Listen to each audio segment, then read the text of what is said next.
artist, designer, muralist. Lauren Lewchuk is all three, you guys, and you may have seen some of her work throughout DFW, but she says there is so much more to come. She joins me to share how she got started and some of her future plans. Good morning to you, Lauren. Hello. So glad to have you here. So the most striking part of your story is that you are a self-taught artist. So tell me, how did you get started? And how did you even teach yourself how to paint? Was it just a free-form thing? How did it go down? So it basically just means I don't have a formal art education like a lot of artists do. I didn't go to art school, but you learn the basics, throughout grade school and whatnot. But ultimately, like since I was a child, just like experimenting constantly. I was always creative, so constantly using different mediums, materials, working in different art styles, just kind of on my own, teaching myself along the way. Right. But that's always an ongoing process for a lot of artists anyway. Yeah. You have to kind of continue to evolve, right? Is there an art style that you're particularly geared to, one that just constantly attracts you? I just like to do very detailed work. It's just kind of what my brain does. I don't really know how to go much minimal than what you see here. My good, I mean, it really is stunning, and like you said, it's so detailed, it's so colorful, but you actually draw some inspiration from nature. Tell me about that, because this even reminds me of like a coral reef. Oh yeah, absolutely.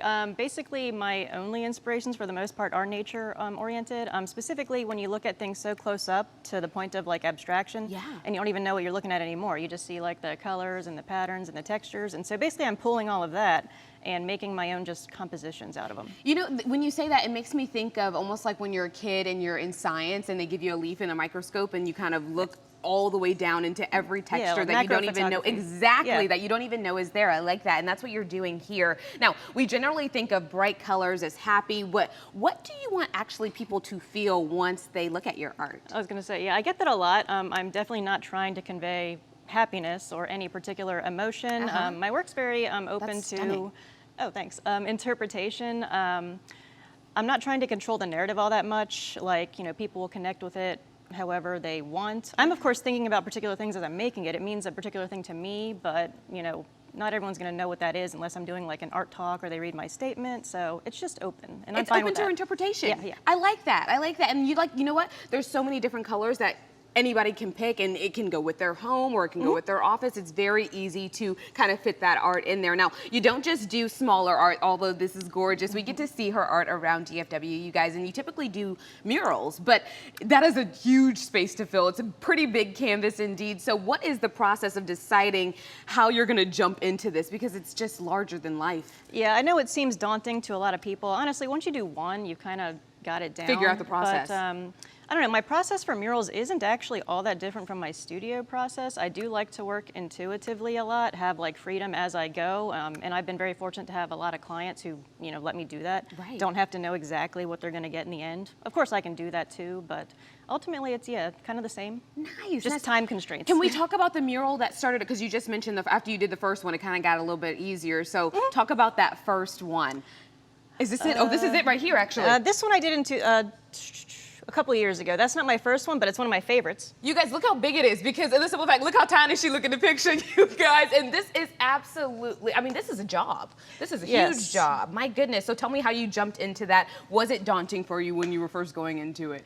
Not particularly. At this point, I had done a couple, but yeah, they didn't require like a design up front. So I basically just went in with kind of like a vague idea of what I wanted to do, and just, that was a very intuitive process, and I was really happy with how it turned out. I tend to like my work better when I can do my normal When you can process. just free form and get it out. I like that, a free form of expression. Now tell me, you don't just do murals, you guys, she also does jackets. And so tell me, when did you figure out that leather was also a really good canvas for paint? I think I've only been doing this a year, so it's actually pretty new for me. I was contacted by DIFA to do one, for their auction. DIFA. Yes. Yeah. So I've done two. This was the one I did for them this year. So basically, that's what got me into doing it, and I was really happy with. I mean, it looks really cool. So I'm going to keep doing that. Yeah. Okay, so we told them that we could see your art pretty much all over DFW. So where can we see your work? Like the murals or just online? Anything, online, all the things, because maybe we even want to dabble and do a little shopping this weekend and get some art for our homes as well. So my website, my Instagram is where you can see everything online. I do have some work on display at the Frisco Heritage Museum. Nice. They commissioned me to do artwork for a bioluminescence themed exhibition, and so that'll be up through like next March. It'll be up a long time. Wow, congratulations to you on that. Wonderful, wonderful. Well, thank you so much for being here, sharing your story, sharing your art, and you know what? You just proved a whole lot of people wrong when they say you can't take the creative path. It's not going to amount to anything I've been because told you that.